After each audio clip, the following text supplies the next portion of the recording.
after 1 hour, okay na. Pero yung sinabihan mo siya ng sobrang sakit, ilang years yun na sugat, may sugat yung puso niya.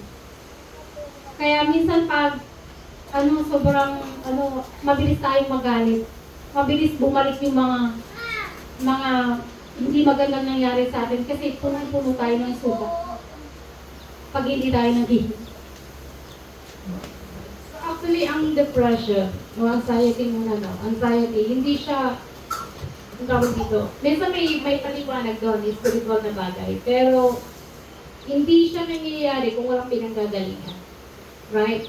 And then, later on, malalaman mo na lang may trauma ka.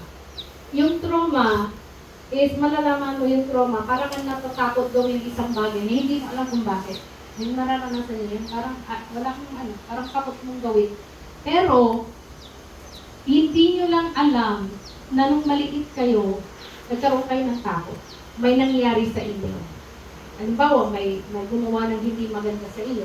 Tapos kinalimutan nyo na lang kasi bata pa kayo nun eh. Parang wala na yun.